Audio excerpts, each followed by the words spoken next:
The Indigenous Homes Innovation Initiative is a project that is funded by Indigenous Services Canada, designed to take a look at how we can build high energy efficient, high performing houses on reserve that can meet the needs of individuals in those communities, whether that's co-housing initiatives, multi-residential, or single detached units. This isn't just about houses. It goes far beyond housing to thinking about what the community looks like. And the input that we've gotten from these different activities has been really enlightening. That's not the kind of information we can come in with. That's not the role that we should be playing.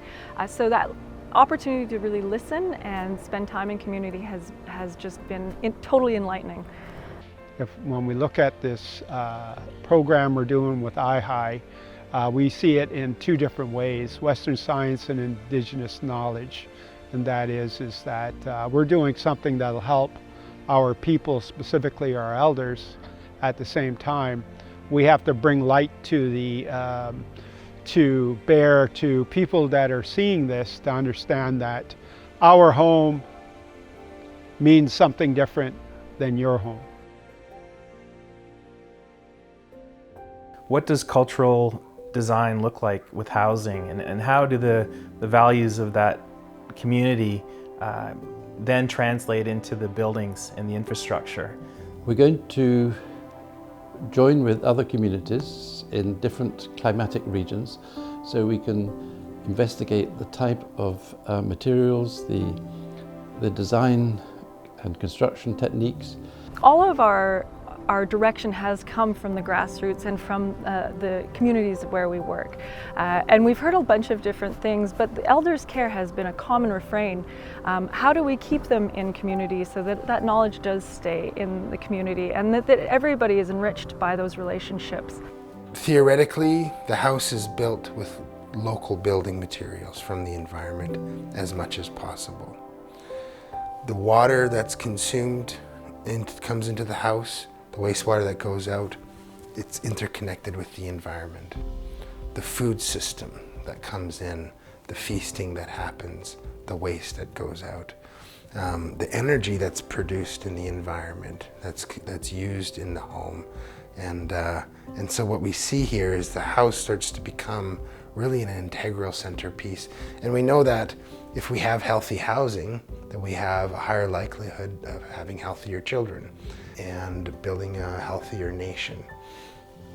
And so the health and well-being of the intersect of ecosystem health and well-being and community health and well-being really comes through that house.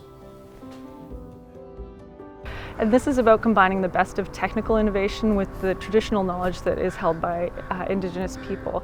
And in the two-eyed seeing approach, we're looking at a lot of technical innovations that make for really long-term affordability, ease of maintenance, all these things that help housing really be elevated to a long-lasting investment for community. But the investment also needs to be in the embedded capacity. And so we've been working with a number of different educational institutions and training institutions to look at how to embed that capacity within the community members.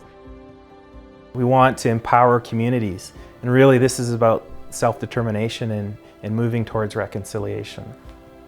And so in coming years, we hope that we build hundreds of homes, if not thousands of homes. So in the future, in 10 years, beyond that, we will have empowered those communities, we'll have helped develop skills and trades within those communities so that they can build their own homes.